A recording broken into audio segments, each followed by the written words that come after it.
And here is the finished product, some crispy carnivore chips, and all it cost was $1 to make. Let's just go ahead and do a little bit of a taste test.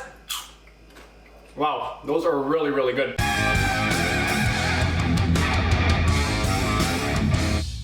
Hey everyone, thanks for tuning in and welcome back to another episode of Carnivore Kitchen. Steven here with Team Euphoric, and today I'm going to be showing you how to make some crispy carnivore chips. Before we actually get started with the recipe, what exactly are we going to need? Well, not much at all. This is the easiest recipe that I've made for you guys. All you need are two ingredients. You need some chicken skins and you need some salt. And aside from that, we are also going to need a couple of baking trays to put everything on, some parchment paper to line the trays with, and we are going to need a cutting board and either some scissors or a knife to cut up the chicken skins. With regard to the actual chicken skin, you can use the skin from the chicken that you are making, or you could just buy chicken skins separately. If you're not sure where to find it, you can't go wrong with the Asian market. I ended up getting mine from Lang Hing Natural Meats, and the thing about Lang Hing is their prices are absolutely amazing. For the chicken skins, I ended up getting 11 pounds worth of chicken skins for $11. Sorry, it was 10 pounds for $10, but yeah, it's $1 a pound. So if you are looking for a tasty snack that is also really, really cost effective, this is the recipe for you guys. If you guys don't live in Canada, then I'm sure if you just Google chicken skins plus whatever state or province you're in, it will pop up. If you live in Toronto though, or in Scarborough, anywhere near that area, then Lang Hing is the place to go to because the chicken is really, really good quality and it's very, very cheap. I'm not paid by them at all, I just really, really like their stuff. Anyway, now that we know everything that we need, what exactly are the steps? Well, the first step is going to be to preheat our oven. We are going to preheat it to 350 degrees.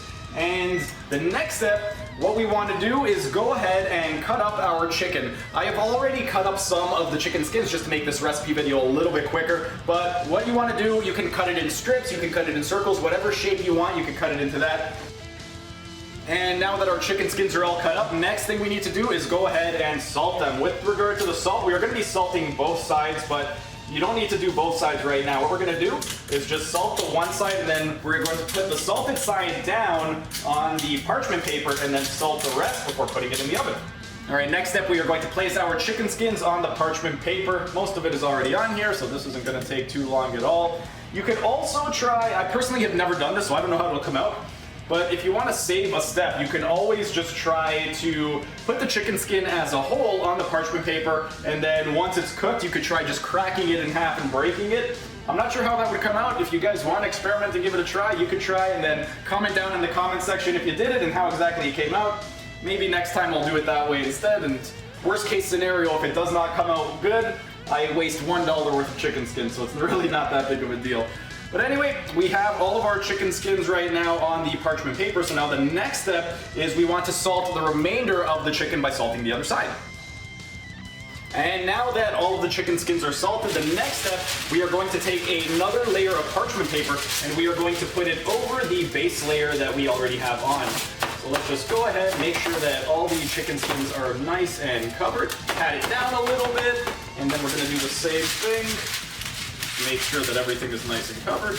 Now, the next step, now that we have everything covered up, this is an important step and you don't want to miss it. You want to take another baking tray and you want to place it on top. That way it is going to weigh everything down so it doesn't end up deforming the actual chips and they can come out a little bit more like your typical chips. But that is pretty much it for the tray, and the oven is now preheated, it's at 350. So what we want to do next is we are going to place our chicken skins in the oven and we are going to leave it in there for anywhere from 35 to 45 minutes depending on how crispy you would like your chips. If you want them really crispy, you're going to want to leave them a little bit closer to the 45-minute mark.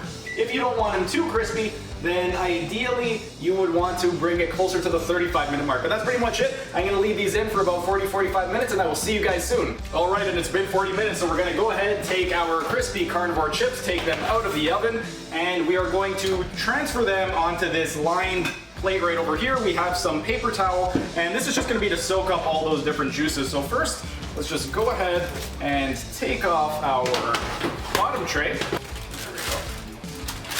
Pretty good. So now let's just go ahead, remove the parchment paper, and let's transfer all of these over onto the plates. Now next we're going to take a couple more sheets of paper towel and we are going to lay them over the Crispy Carnivore Chips, and we're just gonna pat everything dry to try and soak up as much of the oil as possible, and then once these cool off a little bit, we'll give a little bit of a taste test, see how they came out. And here is the finished product, some Crispy Carnivore Chips, and all it cost was $1 to make. Let's just go ahead and do a little bit of a taste test. Wow, those are really, really good.